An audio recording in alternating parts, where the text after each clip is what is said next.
Hamisi Mhando alikuwa na umri wa miaka 35 tu, lakini tayari alikuwa mmoja wa watu matajiri zaidi nchini. Alimiliki hoteli, majengo ya biashara na kampuni kadhaa. Nyumba yake ilikuwa kubwa kama kasri.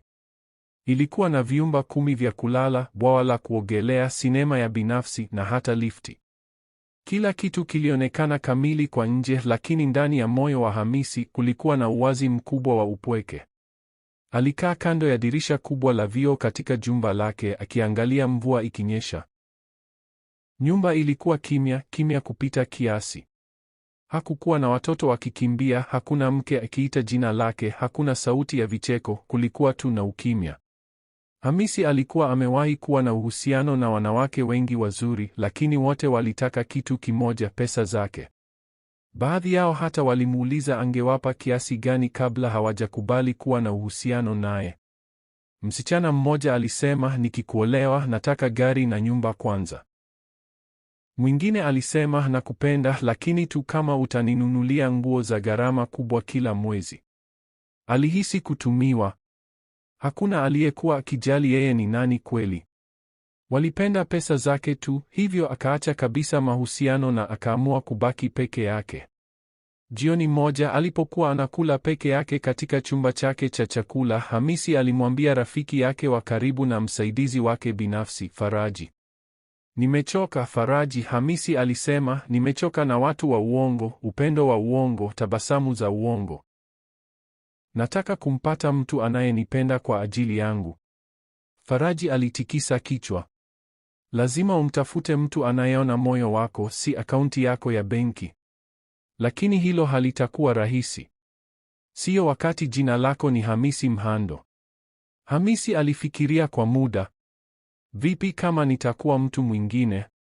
Vipi kama nitapotea kwa muda na kuishi kama maskini? Faraji aliangusha kijiko chake kwa mshangao. Nini? Unataka kuwa maskini kwa makusudi? Hapana. Hamisi alitabasamu. Siyo maskini kweli. Ni kujifanya tu. Nitavaa kama ombaomba na kuishi mitaani kwa wiki chache. Hakuna atakayejua mimi ni nani. Hakuna pesa, hakuna magari, hakuna simu, ni mimi tu duniani. Faraji alicheka kwanza akidhani ni utani. Lakini Hamisi alikuwa makini. Alikuwa tayari kuacha kila kitu ili tu ahisi upendo wa kweli. Lakini vipi kama kitu kinatokea kwako huko nje? Faraji aliuliza akionekana na wasiwasi. Ninakuamini, Hamisi akajibu. Utaniangalia mara kwa mara, lakini kwa mbali tu. Nahitaji hili, Faraji. Nahitaji kujua kama mtu anaweza kumpenda ombaomba, si tajiri wa mabilioni. Usiku huo Hamisi alipanga mfuko mdogo. Alichukua nguo chakavu, blanketi lililochanika na pesa kidogo tu ya kununua chakula cha siku moja. Aliacha kadi zake zote za benki, saa zake na simu zake. Alivua viatu vyake vya bei ghali na akavaa kanda mbili rahisi. Hata alijipaka udongo usoni na mikononi ili aonekane kama mtu aliyeteseka. Kabla ya kutoka kwenye jumba, alisimama mlangoni na kuangalia nyuma. Kwaheri maisha ya zamani, alinong'ona. Natumaini nitarudi na moyo uliojaa upendo. Asubuhi iliyofuata Hamisi alipanda daladala kwenda sehemu ya mbali ya jiji, eneo lililojaa watu maskini, wafanyakazi wanaojitahidi na waombaji wa mitaani. Alikaa karibu na njia chafu ya pembeni na akaweka kikombe kidogo cha bati mbele yake. Alishusha kichwa na akaanza kuomba. Watu wengine walimwangalia kwa macho ya ajabu. Wengine walishika pua zao na kupita. Wengine walimwangalia kwa huruma, lakini hawakusema chochote. Kwa mara ya kwanza maishani, Hamisi alihisi kana kwamba haonekani. Hakuna aliyemjua. Hakuna aliyemjali. Usiku alilala chini ya daraja pamoja na watu wengine wasio na makazi. Ardhi ilikuwa baridi. Sauti ya panya na magari yanayopita juu ilimzuia usingizi. Mwili wake ulimuuma. Tumbo lake liligumia. Lakini hakukata tamaa. Hivi ndivyo maisha halisi yalivyo. Alijiambia. Nahitaji kuyahisi yote. Ilikuwa ni siku ya 4 tangu Hamisi aache jumba lake na kuishi mtaani. Mwili wake ulikuwa dhaifu. Hakuwa amekula chakula cha kushiba tangu siku iliyotangulia. Midomo yake ilikuwa mikavu. Miguu yake ilikuwa inatetemeka. Alikaa kando ya barabara ya vumbi akiwa amegemea ukuta mchafu, akishika kikombe chake cha bati kilichojaa kutu kwa mikono inayotetemeka. Watu wengi walipita. Wengine walimtazama kwa haraka. Wengine walimpuuza. Wengine wachache walimcheka. Kijana kama wewe unaomba, nenda ukafanye kazi, mwanamke mmoja alipiga kelele. Hamisi hakusema chochote. Alishusha macho tu. Alikuwa karibu kufumba macho kutokana na njaa alipomsikia sauti ya upole. Hujambo, sauti ilisema kwa taratibu. Aliinua kichwa polepole. Msichana kijana mwenye ngozi nyeusi alisimama mbele yake. Alivaa gauni rahisi la njano. Nywele zake zilikuwa zimepangwa vizuri kwenye fundo juu ya kichwa. Macho yake yalikuwa na huruma kubwa. Unaonekana una njaa sana, alisema kwa wema. Umeshakula leo? Hamisi alitikisa kichwa kwa udhaifu. Hapana, sio leo. Alimtazama kisha akatazama pochi yake ndogo na akapumua kwa huzuni. Sina pesa sasa hivi, lakini ngoja. Tafadhali ngoja hapa. Nitaenda nyumbani nikakuletee chakula. Usiondoke. Sawa, tafadhali kaa hapa. Nipe dakika chache tu. Hamisi alimtazama tu. Hakuna aliyewahi kumwambia maneno kama hayo tangu afike mtaani.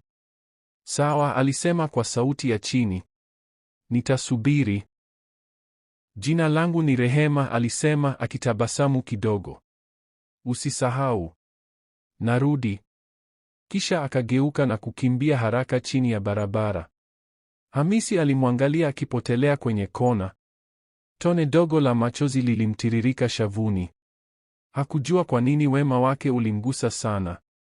Labda kwa sababu ilikuwa mara ya kwanza mtu alimwona kweli kama binadamu. Baada ya kama dakika 15 alirudi. Alikuwa ameshika mfuko mdogo wa nailoni mweusi mkononi.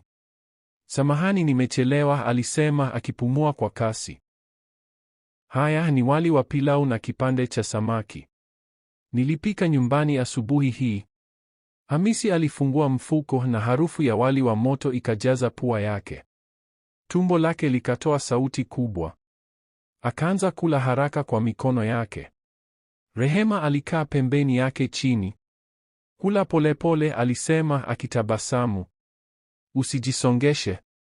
Baada ya kumaliza kula, Hamisi alimwangalia na kunong'ona. Asante. Alitikisa kichwa. Karibu. Walikaa kimya kwa dakika chache. Kisha Rehema akamuuliza, unalala wapi usiku? Hamisi alisita. Chini ya daraja pamoja na waombaji wengine. Macho yake yakapanuka kwa mshangao. Hapana, huwezi kukaa huko. Si salama. Watu huiba, hupigana, hata kuumia chini ya hilo daraja. Hamisi akainua mabega. Sina sehemu nyingine. Rehema alisimama. Ngoja hapa tena. Ngoja niende kumuuliza baba yangu. Labda atakubali ulale kwetu ndani ya kiwanja. Alisimama kidogo, kisha akaongeza, naishi na baba yangu, mama wa kambo na dada wa kambo. Ni mambo magumu kidogo. Hamisi alionekana kushangaa. Nyote mko ndani ya nyumba moja? Rehema akatikisa kichwa polepole. Ndiyo, baba yangu alimuoa mama yangu miaka mingi iliyopita, lakini hakuweza kupata mtoto kwa muda mrefu, hivyo akawa mke wa pili. Hamisi alisikiliza kimya kimya huku Rehema akiendelea na simulizi yake. Mama wa kambo alipata mimba kwanza. Akajifungua mtoto wa kike, dada yangu wa kambo. Wote wakasherehekea. Baba yangu alikuwa na furaha sana. Alisema Mungu amembariki hatimaye kwa mtoto. Alimsifu mke wa pili. Alisema ana nguvu, ana hadhi na ni mwanamke wa kweli. Rehema akavuta pumzi ndefu. Miezi michache baada ya hapo, mama yangu naye akapata mimba. Kisha nikazaliwa. Lakini baba yangu hakujali sana. Alikuwa tayari anampenda zaidi mke wa pili. Alisema mama yangu ni wa kienyeji sana, ni mtulivu sana. Alikuwa akitumia muda mwingi na mke wa pili. Alimnunulia nguo, zawadi, kila kitu. Hamisi akakunja uso. Hilo si haki kwa mama yako. Rehema akatikisa kichwa kwa huzuni. Si haki. Mama yangu ni mwanamke mwema. Anapika kwa ajili ya kila mtu, anasafisha nyumba na anaomba kila usiku. Lakini baba yangu bado anamtendea kama mtumishi. Wakati mwingine namwona akilia, lakini huficha machozi yake. Alifuta macho yake na kusimama. Lakini usijali, mama yangu ni mkarimu. Nikimwambia kuhusu wewe atakubali kusaidia. Kabla Hamisi hajazungumza, Rehema tayari alikuwa anaondoka tena. Rehema alikimbilia nyumbani, moyo wake ukidunda haraka. Taswira ya yule mwanaume maskini aliyekaa hoi barabarani iliendelea kubaki akilini mwake. Aliingia kupitia mlango wa nyuma mpaka jikoni ndogo ambako mama yake alikuwa anakata mboga. Mama yake aliinua kichwa. Rehema, unatoka wapi? Mama, Rehema alisema akipumua kwa nguvu, nimemkuta mtu. Mwanaume maskini. Anaonekana ana njaa na mgonjwa. Analala mtaani. Nimempa chakula. Tafadhali, nataka kumwambia baba kuhusu yeye. Labda anaweza kulala hapa kwa siku chache. Mama yake akageuka kabisa kumkabili. Umesema nini sasa? Nimesema anahitaji msaada. Amekuwa analala chini ya daraja. Anaonekana kana kwamba hakuli vizuri kwa siku nyingi. Tafadhali mama. Tuna chumba kidogo tupu. Anaweza kulala humo. Mama yake akatikisa kichwa. Rehema, umekutana na mgeni halafu unataka kumleta nyumbani kwetu. Vipi kama ni hatari? Hujui hata jina lake. Rehema akasogea mbele. Lakini wewe huwa unaniambia niwasaidie wenye uhitaji. Unasema wema una maana. Mama yake akatoa pumzi na akageuza macho pembeni, kimya kwa sekunde chache. Umemwona wapi hasa? Karibu na kituo cha makutano. Alikuwa amekaa chini akitetemeka. Nimempa chakula na alikuwa na shukrani sana. Tafadhali mama. Mama yake alikaa kwenye kigoda cha jikoni. Ni mzee? Hapana, anaonekana kijana, labda miaka 30, lakini mwili wake ni dhaifu. Mama yake akafikiria kimya kimya kwa muda. Kisha akasema, sawa, mlete. Lakini usimwambie baba yako.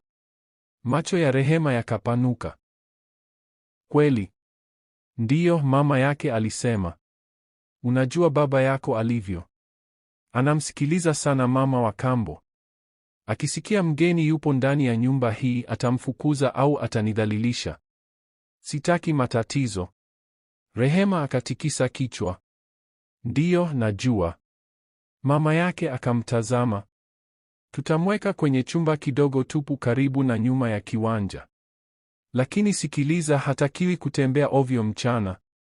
Abaki humo chumbani. Atoke tu usiku wakati wengine wamelala au hawapo nyumbani. Asante mama, Rehema alisema. Mama yake akaonyesha kwa kidole. Huu si mzaha, Rehema. Kama kitu chochote kikienda vibaya, baba yako hatanisamehe, hivyo tafadhali weka kila kitu kimya. Naahidi. Rehema hakupoteza muda. Alikimbia kurudi barabarani alikomwacha yule mwanaume. Bado alikuwa pale amekaa kando ya ukuta, mikono imekunjwa, anaonekana baridi na mchovu. Bado upo hapa, alisema akitabasamu. Nilikuambia nitasubiri, alijibu kwa upole. Njoo nami, Rehema alisema. Nimezungumza na mama yangu. Unaweza kukaa nyumbani kwetu kwenye chumba kidogo tupu, lakini kuna sheria. Huwezi kutembea ovyo mchana. Lazima uwe kimya. Baba yangu hajui unakuja. Hamisi alisimama polepole. Upo makini? Ndiyo, akajibu. Twende. Walitembea pamoja chini ya anga tulivu ya jioni. Walipofika mlangoni, Rehema alifungua taratibu. Akamwongoza nyuma, wakapita pembeni ya jikoni, kisha wakaingia kwenye chumba kidogo tupu karibu na nyuma ya nyumba. Chumba kilikuwa rahisi, sakafu tupu, dirisha dogo na mlango wa mbao, lakini kilikuwa safi. Mama yake tayari alikuwa anasubiri.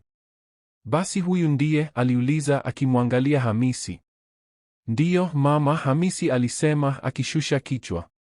Mama yake akamtazama kwa makini, kisha akatikisa kichwa. Unaweza kukaa hapa, lakini usilete kelele. Hakuna kutembea ovyo mchana. Hakuna kuzungumza na mtu mwingine yeyote. Umeelewa? Ndiyo mama. Nimeelewa. Sawa. Mama yake akamgeukia Rehema. Nenda ndani umlete ndoo ya maji, sabuni na kitenge atakachotumia kujikausha. Mimi nitamletea mkeka na sahani ya chakula baadaye. Rehema akatabasamu. Ndiyo mama. Alienda na kurudi na vitu. Hamisi alisimama kimya, machozi yakijaa machoni. Hakuwa amewahi kupokea wema kama huo kutoka kwa wageni. Mungu awabariki nyote wawili, alinong'ona. Sijui niwashukuru vipi. Anza kwa kupumzika, mama yake akajibu. Unahitaji nguvu. Usiku huo Hamisi alijisafisha kwenye bafu dogo nyuma ya jikoni ambako hakuna mtu angeweza kumwona. Baadaye mama yake Rehema alikuja na sahani ya wali na mchuzi wa moto.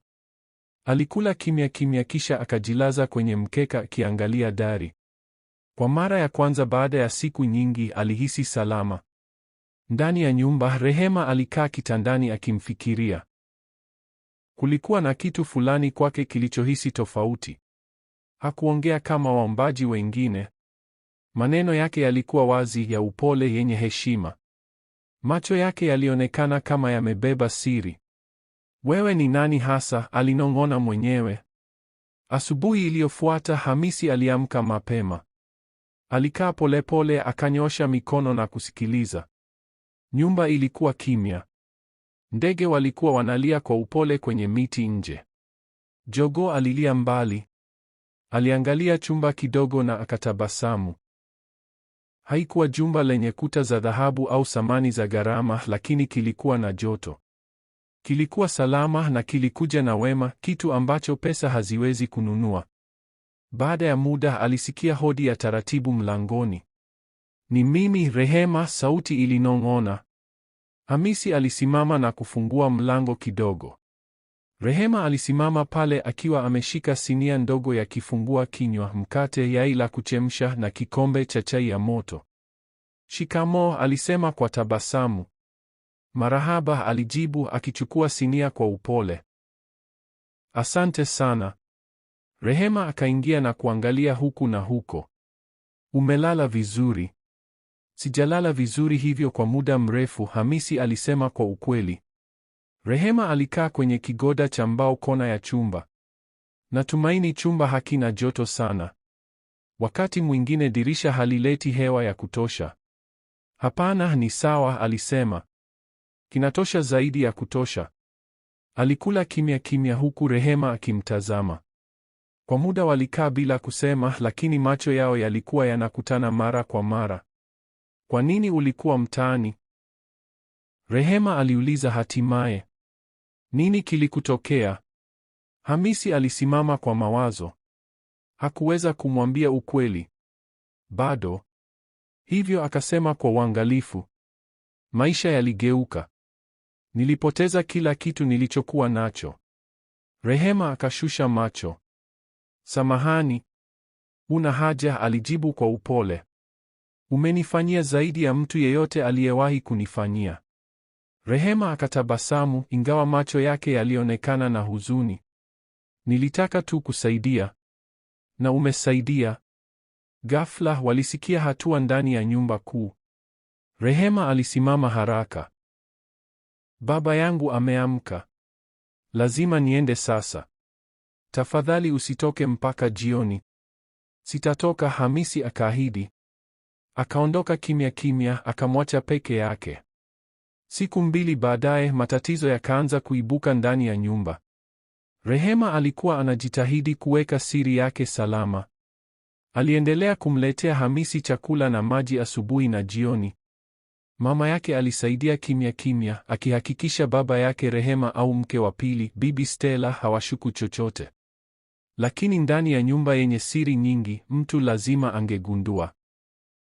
Dada wa kambo wa Rehema, Sadia, alikuwa ameanza kumtazama Rehema kwa makini. Aligundua kwamba Rehema alikuwa anapotea mapema asubuhi na tena usiku. Wakati mwingine angemwona amebeba sahani za chakula au kujaza ndoo za maji na kuingia nyuma kwa kujificha. Mchana mmoja, Sadia alimwambia mama yake, Bibi Stella, "Mama, Rehema anaficha kitu," alisema kwa tabasamu la hila. "Kila mara anaenda nyuma ya nyumba kana kwamba anakutana na mtu." Bibi Stella akakaza macho. "Yule msichana mpumbavu. Anaweza kuficha nini? Unafikiri anawapelekea chakula mbwa wa jirani?" "Hapana mama. Si mbwa. Nafikiri ni mwanaume." Bibi Stella aliangusha kijiko chake kwa mshangao. "Mwanaume ndani ya nyumba hii?" "Ndiyo." "Tumwendelee kumchunguza." "Nipe siku 2 zaidi. Nitajua." Bibi Stella akatikisa kichwa. "Mwangalie sana. Yule msichana na mama yake wanafikiri wana akili." Usiku huo, Rehema hakujua kwamba kuna mtu alikuwa anafuatilia kila hatua yake. Sadia alimwona akibeba chakula tena. Alisubiri mpaka Rehema amerudi chumbani kwake, kisha akaenda kimya kimya mpaka mlango wa nyuma. Alisimama bila sauti, akaangalia huku na huko, kisha akagonga taratibu kwenye chumba kidogo. "Rehema," alinong'ona akijifanya. Hamisi alikuwa amemaliza kula. Alikuwa na furaha akidhani ni Rehema tena. Akafungua mlango polepole, lakini mlango ulipofunguka akaganda. Haikuwa Rehema. Ilikuwa Sadia. Akanjonga mikono na kumtazama kwa tabasamu la uovu. "Basi ni kweli," alisema. "Kuna mwanaume ndani ya nyumba hii, ndiyo maana chakula na maji yote yalikuwa yanaenda huku." Hamisi akasogea nyuma. "Samahani. Tafadhali, nitaondoka sasa hivi. Sikukusudia." "Nyamaza," Sadia alisema, akiingia ndani na kufunga mlango kwa kufuli nyuma yake. "Hauendi popote." Macho ya Hamisi yakapanuka. "Unataka nini?" Alisogea karibu akilamba midomo. "Wewe ni mrembo sana. Angalia macho yako, ngozi yako. Meno yako ni masafi. Unanukia vizuri pia. Nataka nikubusu." "Nini?" Hamisi aliuliza akiwa ameshtuka. "Tafadhali usimwambie mtu yeyote." "Umesikia?" alinong'ona. "Kama hutaki nimwambie baba yangu, basi lazima ulale nami hapa sasa hivi."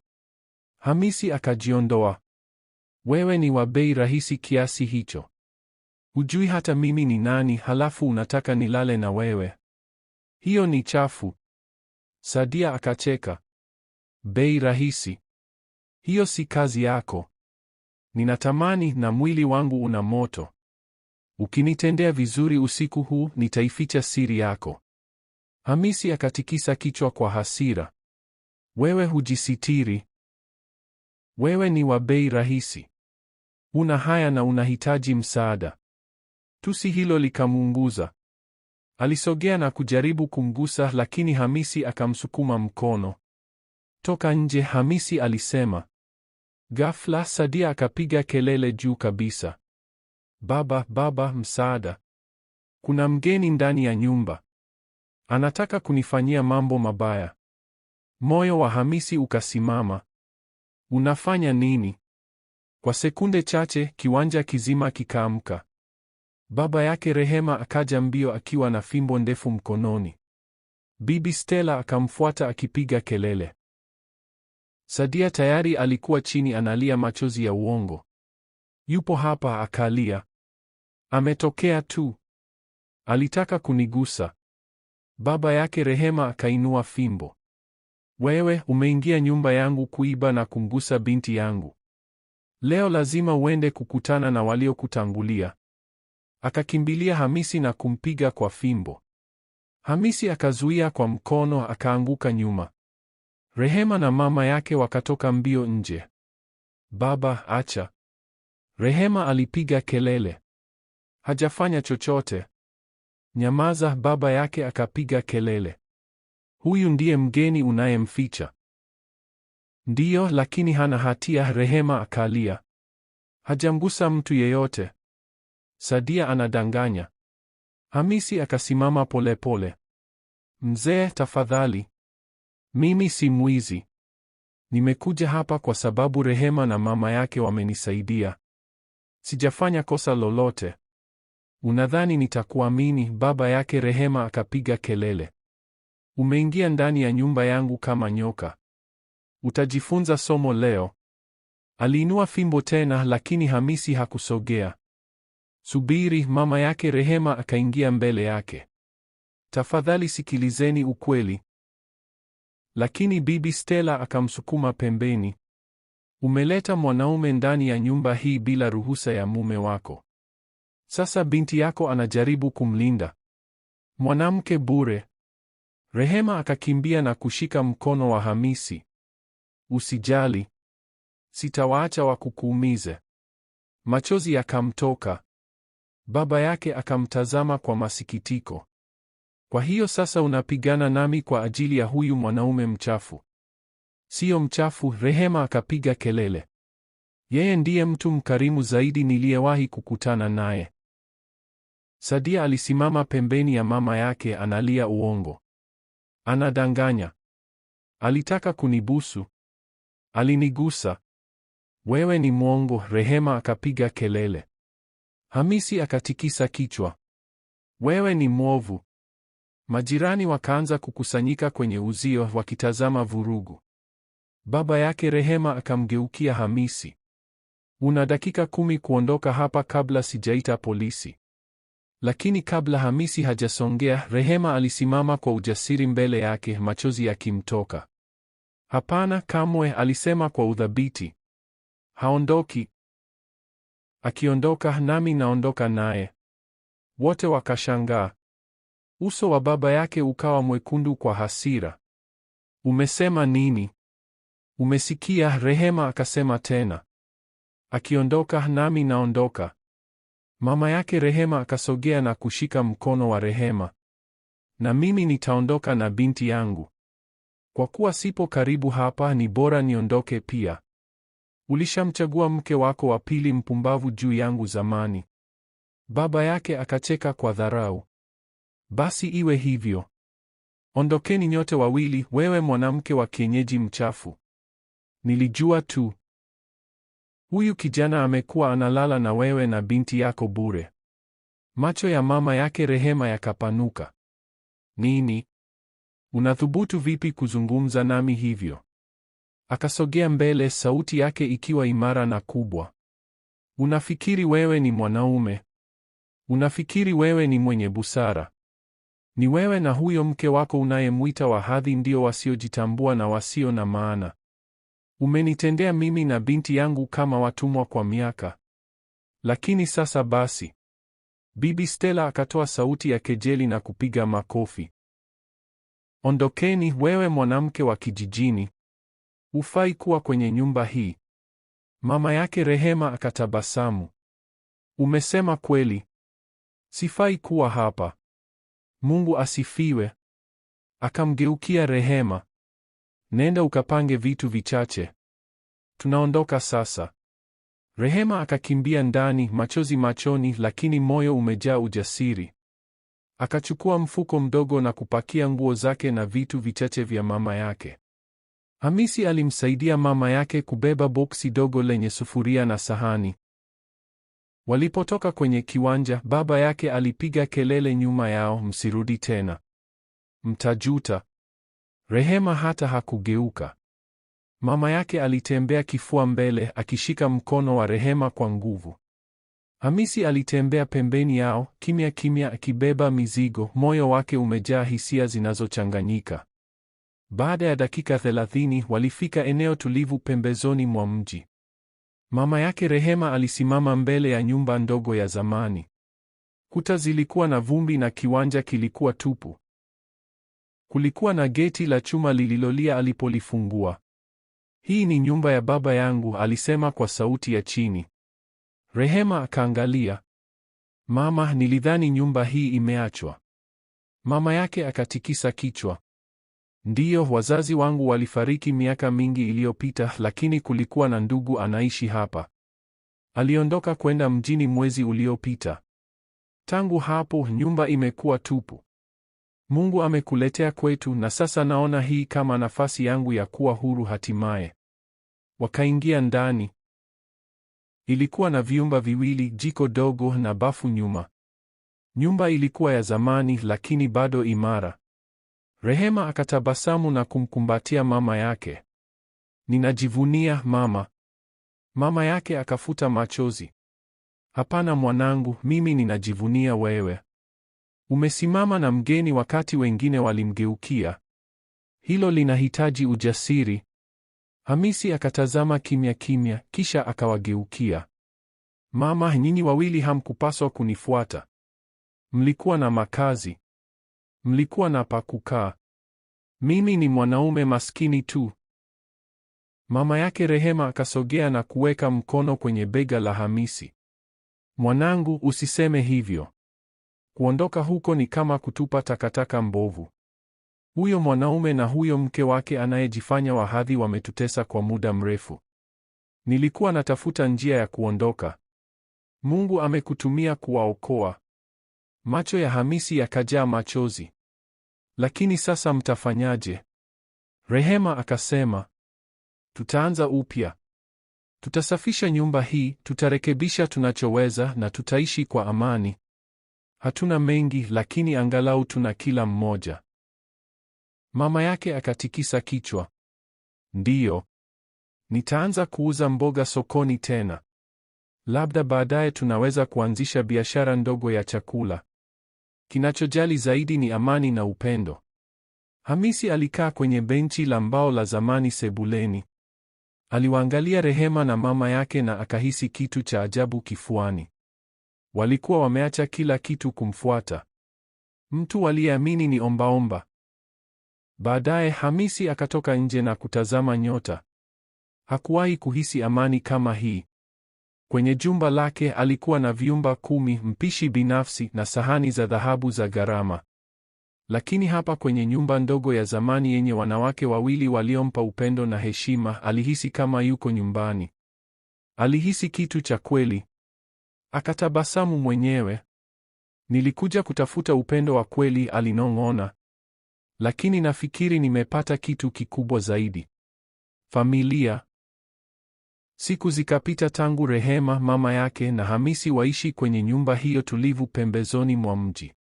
Maisha yalikuwa rahisi lakini yenye amani. Kila asubuhi walisafisha kiwanja pamoja. Mama yake Rehema alianza kuuza mboga sokoni. Rehema alimsaidia mchana wakati Hamisi akifanya kazi ndogo ndogo kwa watu wa jirani, kukata nyasi, kuchota maji au kusaidia kurekebisha madirisha yaliyovunjika.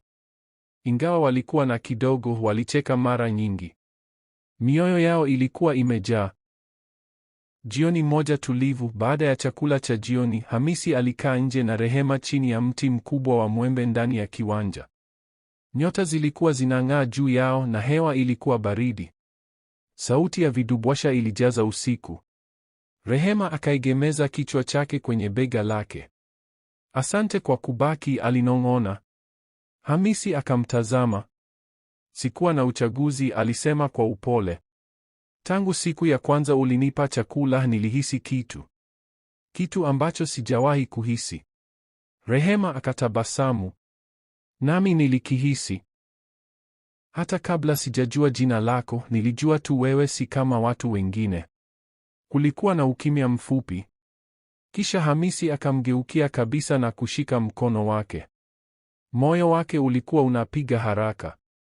"Rehema," alisema kwa sauti ya chini. "Nakupenda." Macho ya Rehema yakapanuka. Akamtazama, machozi yakijaa polepole. "Nami nakupenda," alinong'ona. "Tangu siku ya kwanza nilipokuona. Sikujua tu namna ya kusema." Hamisi akamkumbatia kwa joto. "Asante." Hujui hilo lina maana gani kwangu.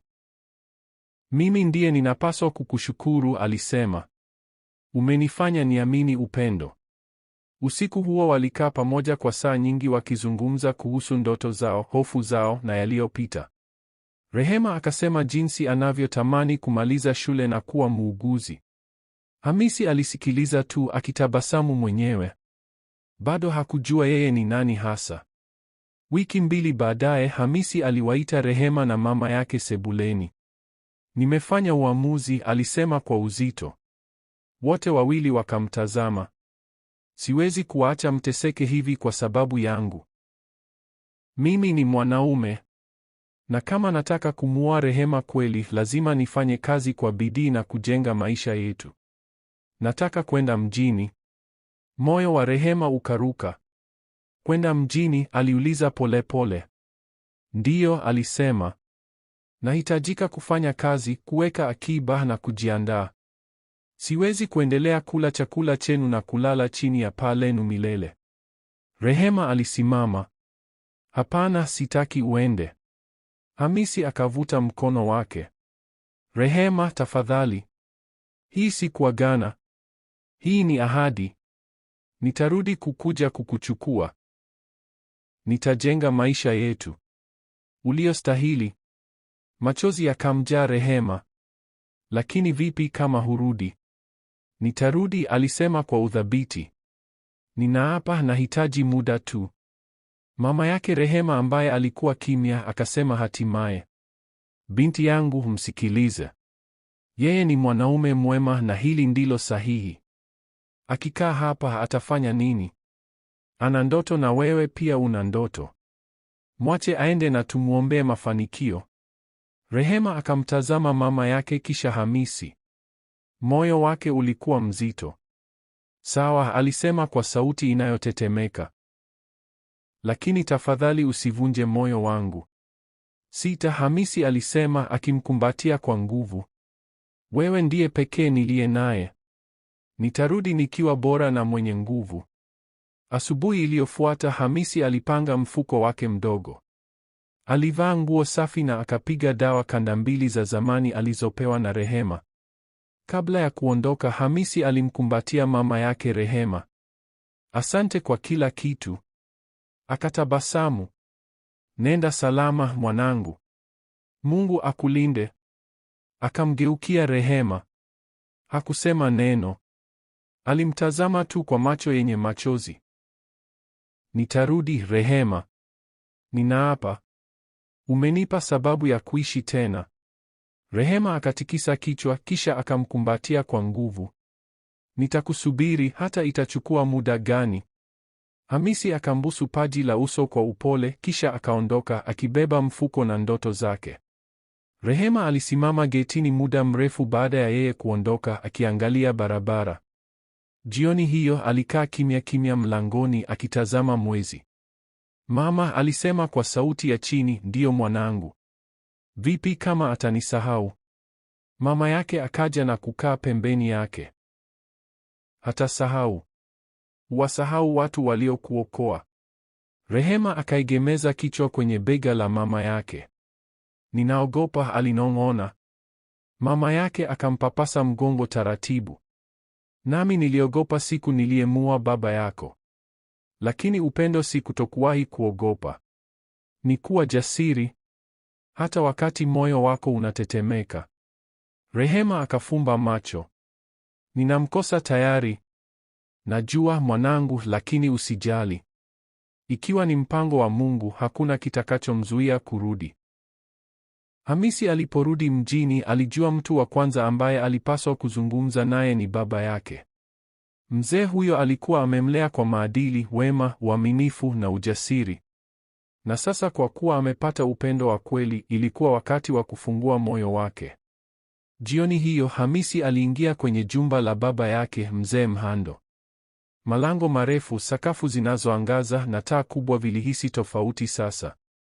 Akaingia sebuleni ambako baba yake alikuwa amekaa akisoma gazeti. Baba, Hamisi alisema kwa upole. Mzee Mhando aliinua kichwa na kutabasamu. Mwanangu, umerudi. Umekuwa wapi muda wote huu? Hamisi akakaa. Nina kitu cha kukuambia. Akaanza tangu mwanzo, jinsi alivyokuwa amejifanya ombaomba maskini, jinsi alivyokutana na Rehema na jinsi wema na upendo wake vilivyobadilisha kila kitu. Mzee Mhando alisikiliza kimya kimya, macho yake yakiwa makini. Hamisi alipomaliza, mzee akategemea kiti chake. Alikufuata hata wakati hakuwa na cha kupata. Ndiyo, baba, Hamisi akajibu. Yeye na mama yake waliacha kila kitu. Waliniamini nilipokuwa sina chochote. Mzee Mhando akatabasamu. Basi huyo ndiye. Twende tukamwone. Siku iliyofuata gari jeusi liliingia taratibu kwenye kijiji ambako Rehema aliishi. Rehema na mama yake walikuwa wamekaa nje. Hamisi akashuka kwenye gari kwa utulivu, lakini hakuwa peke yake. Mwanaume mwingine alifuata nyuma yake, mwanamume mrefu mwenye heshima aliyevaa vazi zuri la asili. Viatu vyake vilikuwa vinang'aa na mkao wake ulikuwa tulivu kama mtu wa kifalme. Ilionekana wazi kwa mwonekano wake kwamba alikuwa mtu wa mali na heshima.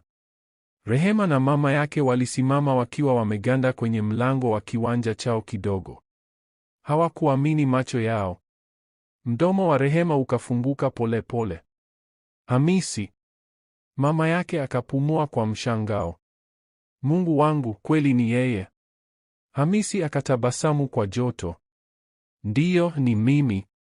Rehema akapepesa macho kwa kasi, akishindwa kuongea. Wewe unaonekana tofauti. Unaonekana tajiri. Ndiyo, alisema kwa sauti ya chini. Niko hivyo. Kisha akasogea pembeni. Na huyu, alisema, ni baba yangu. Rehema na mama yake mara moja wakapiga magoti kwa mshangao na heshima. Karibuni mzee, mama yake Rehema alisema, bado akijaribu kuelewa. Mzee Mhando akatabasamu kwa wema na kuwainua. Tafadhali simameni. Hamhitaji kupiga magoti kunishukuru. Mimi ndiye ninayepaswa kuwashukuru. Mwanangu amenieleza kila kitu na nimekuja leo kwa sababu nataka kuwashukuru. Rehema akamtazama Hamisi. Nimemwambia kila kitu, Hamisi alisema. Ukweli? Rehema akatabasamu. Basi jina lako ni Hamisi Mhando kweli? Ndiyo, alisema. Na samahani kwa kuficha. Nilikuwa nataka kuwa na uhakika. Nilichoka na upendo wa uongo, lakini wewe ulinionyesha kitu cha kweli. Na sasa nataka kukuoa. Rehema akashangaa. Kweli? Hamisi akasogea karibu. Nakupenda, Rehema. Nataka kutumia maisha yangu yote na wewe. Uliniona nikiwa chini kabisa. Ulibaki. Uliamini. Unastahili kila kilicho kizuri. Rehema akafunika mdomo kwa mikono yake, machozi yakikusanyika machoni. Nami nakupenda. Na ndiyo, nitakuoa. Mzee Mhando akatabasamu kwa joto. Mama yake Rehema akafuta machozi kwa kitambaa chake. Baada ya kukumbatiana kwa muda, Rehema akajiondoa kidogo na kusema, lakini Hamisi, kabla ya chochote lazima uende kwa baba yangu. Hamisi akainua nyusi. Baba yako? Ndiyo, alisema. Ingawa sipendi kilichotokea, bado ni baba yangu. Lazima uende ukamuone, uchukue orodha ya mahari na tufanye mambo kwa njia sahihi. Mzee Mhando akatikisa kichwa kukubaliana. Yuko sahihi, mwanangu. Utamaduni ni muhimu. Twende tukamuone. Jua lilikuwa juu angani. Hamisi na baba yake, Mzee Mhando, walipofika nyumbani kwa baba yake Rehema. Walikuja na tabasamu, wakiwa tayari kukamilisha hatua ya mwisho, kuomba rasmi mkono wa Rehema na kuchukua orodha ya mahari. Baba yake Rehema alikuwa amekaa kwenye kiti cha plastiki chini ya mti wa mwembe. Hamisi na Mzee Mhando walimsalimu kwa heshima na kueleza sababu yao ya kuja. Tumekuja kufanya lililo sahihi, Mzee Mhando alisema. Mwanangu anataka kumuoa binti yako, Rehema.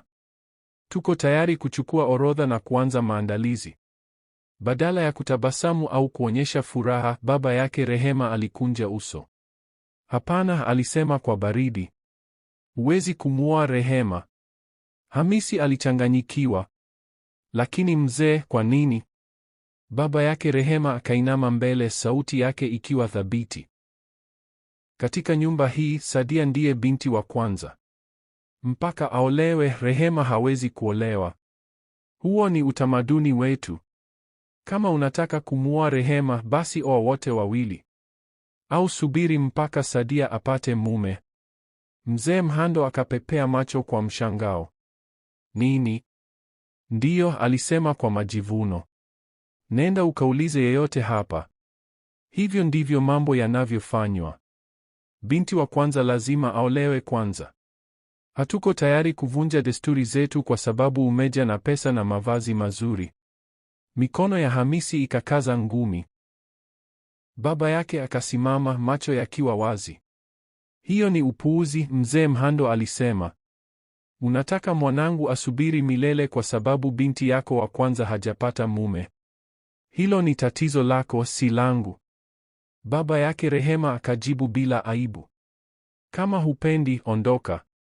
Hamisi naye akasimama akiwa na hasira. Kwa hiyo kwa sababu ya kiburi, unataka kuzuia upendo wa kweli. Baba yake Rehema akainua mabega. Huo ni utamaduni wetu. Hamisi na baba yake wakatoka bila kusema neno tena. Mara tu walipoondoka, Sadia na mama yake wakatoka chumbani wakitabasamu kwa uovu. Umefanya vizuri, Bibi Stella alisema akikunja mikono. Yule msichana mbaya wa kimasikini hawezi kuolewa na tajiri wa mabilioni. Anamfaa binti yangu. Mume wake akatabasamu. Ndiyo, bila shaka. Lolote kwa ajili yako, mke wangu wa hadhi. Ndani, Sadia akatabasamu mwenyewe. Atarudi kwa ajili yangu. Mtazame tu. Wakati huo Hamisi na baba yake walikuwa wanaendesha gari kimya kimya kurudi kwa Rehema. Gari lilikuwa kimya kwa dakika nyingi. Hamisi aliangalia dirishani, ngumi zimekaza. Fikiria huo upuuzi, mzee Mhando alisema hatimaye, kumwambia mwanangu awe mabinti wote wawili au asubiri kama mjinga. Hamisi akatikisa kichwa. Nampenda Rehema, baba. Sioi mtu mwingine yeyote. Najua, baba yake alisema, na nitasimama na wewe. Walipokuwa wanaendelea, mzee Mhando ghafla akakaa wima. Subiri, nimekumbuka kitu. Nini? Hamisi akauliza. Rafiki yangu wa zamani wa shule. Ni mkuu wa ukoo. Hapana, subiri. Sasa ni mfalme. Hamisi akamtazama. Mfalme? Ndiyo. Tulisoma pamoja miaka mingi iliyopita. Jumba lake la kifalme haliko mbali sana na hapa. Twende tukazungumze naye. Labda anaweza kusaidia. Furaha ikajaza gari walipobadili njia kuelekea kwenye jumba la mfalme. Walipofika, walinzi wa kifalme wawili walifungua geti. Mahali pale palikuwa pa fahari, rangi nyeupe na michoro ya dhahabu na vigae vyekundu. Bendera ndefu ilipepea taratibu kwenye upepo. Mtumishi akaenda ndani kutangaza. Baada ya muda mfupi, mfalme mwenyewe akatoka akiwa amevaa joho la kifalme linalotiririka, akiwa ameshika fimbo ya dhahabu. Mzee Mhando akasogea na kutabasamu sana. Mfalme wetu. Mfalme akamtazama kwa sekunde, kisha macho yake yakapanuka. Mhando, ni wewe? Mzee Mhando akacheka. Ndiyo, ni mimi. Wawili hao wakakumbatiana na kucheka kama wavulana tena. Aise, imepita miaka mingi, mfalme alisema. Nini kimekuleta kwenye ufalme wangu? Mzee Mhando akamtambulisha mwanawe. Huyu ni Hamisi, mwanangu. Anataka kumuoa msichana mzuri aliyekutana naye kijijini huku. Lakini baba yake anasema hawezi kumuoa kwa sababu yeye ni binti wa pili. Mfalme akainua nyusi. Amesema hivyo? Ndiyo, mzee Mhando akajibu. Amesema binti wa kwanza lazima aolewe kabla ya binti wa pili. Mfalme akacheka sana. Hiyo ilikuwa desturi miaka mingi iliyopita, lakini imefutwa. Desturi hiyo iliisha zaidi ya mwaka mmoja uliopita. Sasa binti yeyote anaweza kuolewa, iwe wa kwanza au wa mwisho. Macho ya Hamisi yakang'aa. Kweli? Ndiyo, mfalme alisema. Desturi ile ilisababisha matatizo mengi.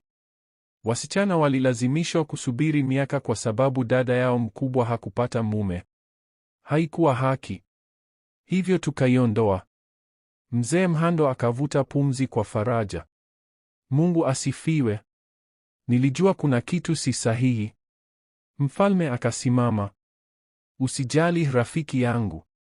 Nitatuma ujumbe kwa kijiji kizima. Ndoa hiyo lazima ifanyike. Hakuna mtu atakayezuia upendo wa kweli. Wote wakacheka na kunywa pamoja mnazi.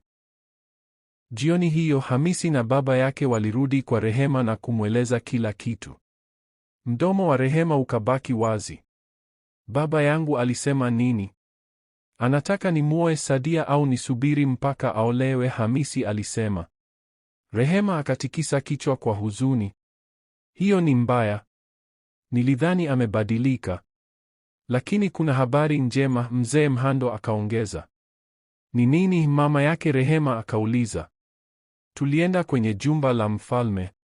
Rafiki yangu wa zamani sasa ni mfalme wa eneo hili. Naye amethibitisha. Ile desturi ya zamani si halali tena. Binti yeyote anaweza kuolewa. Rehema akashangaa. Kweli? Ndiyo, Hamisi alisema kwa tabasamu. Ina maana harusi yetu inaweza kuanza. Rehema akakurupuka na kumkumbatia kwa nguvu. Mama yake akafunika mdomo kwa furaha. Mungu ni mwema. Hamisi akamtazama Rehema machoni. Tumepitia mengi, lakini hakuna kitakachotuzuia sasa. Tuoleane. Baada ya ziara ya jumba la mfalme, mfalme alitimiza neno lake. Siku 2 baadaye, mjumbe wa kifalme aliwasili kwenye kiwanja cha baba yake Rehema akiwa ameshika barua iliyofungwa yenye alama ya mfalme. Mfalme amekuita, mjumbe alisema. Lazima uonekane mbele ya mfalme kesho asubuhi. Ni jambo la dharura. Baba yake Rehema alichanganyikiwa. Mfalme? Kwa nini? Mjumbe hakutoa jibu, alirudia tu, uwe pale kwenye jumba kabla ya adhuhuri. Usichelewe. Siku iliyofuata baba yake Rehema akavaa haraka na kwenda kwenye jumba. Alikuwa na woga. Alipoingia ukumbi mkubwa, mfalme alikaa juu ya kiti chake cha dhahabu, amevaa taji na joho refu. Walinzi walisimama pande zote. Piga magoti, mlinzi mmoja akaamuru. Baba yake Rehema akapiga magoti. Sauti ya mfalme ilikuwa imara na wazi. Nimesikia tabia yako na nimevunjika moyo. Mwanaume mwenye heshima alikuja kuomba mkono wa binti yako na ulijaribu kuizuia kwa desturi ambayo haipo tena. Mfalme, mimi baba yake Rehema alianza, lakini mfalme akainua mkono. Kimya, alisema, ile desturi ilifutwa zaidi ya mwaka mmoja uliopita. Kila binti ana haki ya kuolewa pale upendo unapomkuta bila kujali nafasi yake. Baba yake Rehema akashusha kichwa kwa aibu. Sasa sikiliza kwa makini, mfalme akaendelea. Mkubali yule kijana na uruhusu ndoa, au utapata adhabu ya kukaidi kiti cha enzi. Sitakubali kiburi na upumbavu kuharibu kile ambacho miungu imekiunganisha. Ndiyo, mfalme, baba yake Rehema alisema kwa sauti yenye woga. Nakubali. Vizuri, mfalme akasema. Sasa nenda ukambariki binti yako kabla hujampoteza kabisa. Baba yake Rehema akasimama na kuondoka kwenye jumba. Wiki hiyo hiyo maandalizi ya harusi yakaanza. Hamisi na Rehema hatimaye walikuwa huru kusherehekea upendo wao bila vizuizi. Sherehe ya harusi ilikuwa ya fahari na nzuri.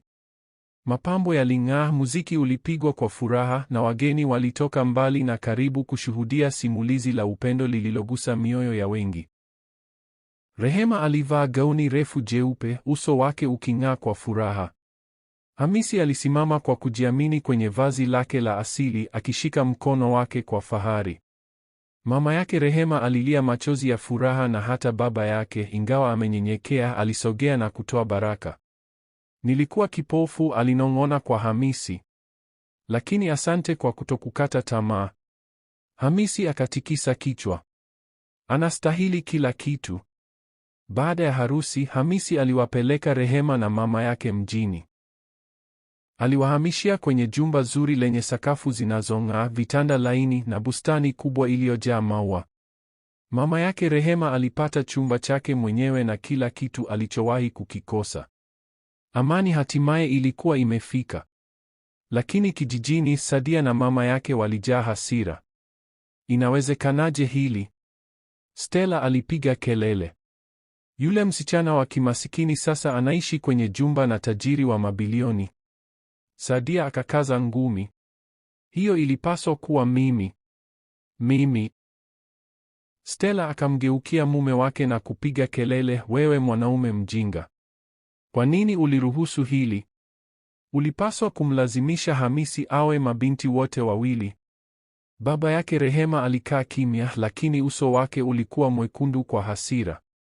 Nilipaswa kuwa mjini, Stella alipiga kelele. Siyo yule mwanamke wa kienyeji. Amenichukua nafasi yangu. Hapo ndipo mwisho wake. Baba yake Rehema akasimama ghafla na kupiga kelele kurudi. Nyamaza. Stella akagandishwa kwa mshangao. Macho ya Sadia yakapanuka. Wewe mwanamke mwovu, akapiga kelele tena. Umenitawala kwa muda mrefu mno. Umenigeuza dhidi ya mke wangu wa kweli na binti yangu. Wewe na mtoto wako mmejaa uovu. Stella alifungua mdomo kuzungumza, lakini akaendelea, ninajuta siku niliyokuwa. Umeharibu nyumba yangu.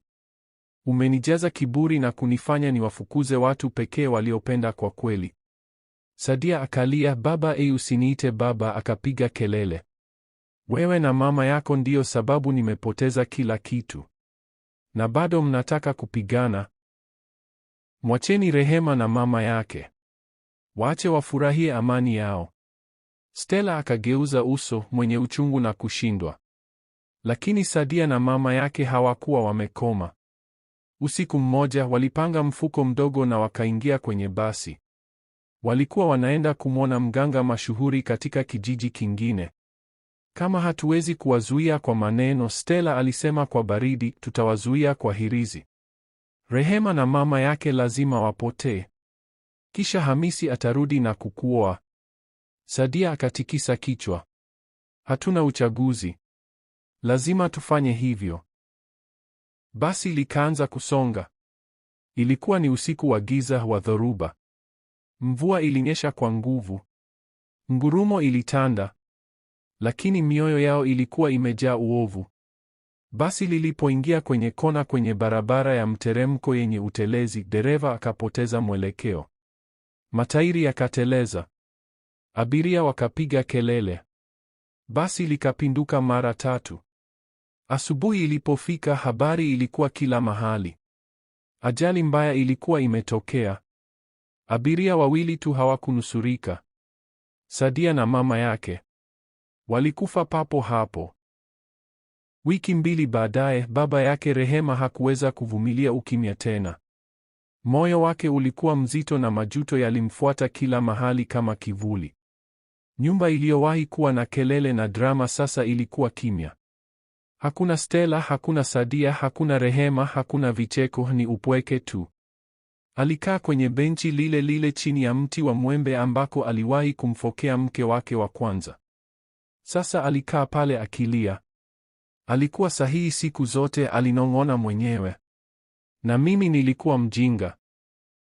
Siku hiyo hiyo alivaa mavazi yake safi zaidi ya asili, akachana nywele na kusafiri kwenda mjini. Hakuleta zawadi wala mfuko. Alibeba tu uzito wa majuto na sala moja ya kimya kwamba angeweza kumsikiliza.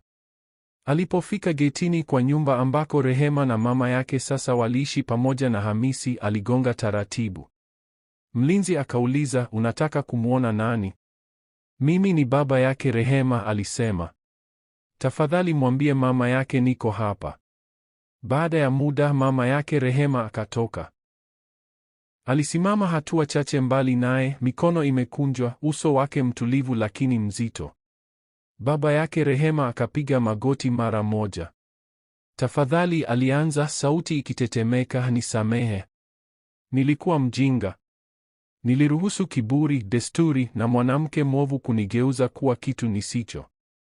Nilikupoteza. Nilimpoteza Rehema. Na sasa sina kitu. Hakuongea. Akaendelea, najua nilikusaliti, lakini niko tayari kurekebisha. Tuishi pamoja tena. Tuanze upya. Nakukosa chakula chako, tabasamu lako, utulivu wako. Tafadhali nirudi. Mama yake Rehema akatikisa kichwa polepole. Kamwe, alisema wazi. Akapepesa macho. Nini? Kamwe maishani mwangu, akasema tena. Nimesonga mbele. Nimepata amani. Nimepata sauti yangu tena. Simhitaji mwanaume kama wewe. Akainuka polepole. Lakini mimi si yule yule. Hapana, akamkatiza. Wewe ni yule yule, umebaki hivyo, ila sasa umelegea. Umerudi kwa sababu watu uliowachagua juu yangu hawapo. Hujarudi kwa sababu ulinipenda. Umerudi kwa sababu uko peke yako. Midomo yake ikatetemeka. Akasogea karibu na kumtazama machoni. Ulikuwa na mwanamke mwema na ukamtupa kama taka. Ulikuwa na binti mwenye upendo na ukamwita bure. Ustahili kurudi kwenye amani uliyoharibu. Machozi yakaanza kumtoka. Tafadhali, sina kitu kilichobaki. Mama yake Rehema akatikisa kichwa. Mimi nina kila kitu sasa. Amani, upendo na familia ya kweli. Rudi nyumbani. Ishi na majuto yako. Akageuka na kurudi ndani. Baba yake Rehema alisimama getini akilia kama mtoto. Lakini ilikuwa imechelewa. Mwaka mmoja baadaye, Mungu aliwabariki Rehema na Hamisi kwa wavulana mapacha. Wakawapa majina Daudi na Danieli. Nyumba yao ilikuwa imejaa vicheko, vilio vya watoto na upendo. Hamisi alimkumbatia Rehema kwa karibu. Ulistahili kila jaribio. Rehema akatabasamu. Na wewe ulistahili kila chozi. Mama yake aliwatuliza watoto polepole, akiimba nyimbo za zamani za utotoni wake. Amani ilikuwa imerudi. Dhoruba ilikuwa imepita. Kutoka barabarani mpaka kwenye jumba la kifalme, kutoka kukataliwa mpaka kusherehekea. Upendo ulikuwa umeshinda mwishowe. Na wakaishi kwa furaha milele. Watazamaji wapendwa, ni mafunzo gani mmepata kutokana na simulizi hii ya kusisimua? Tunapenda kusikia mawazo yenu kwenye maoni hapa chini.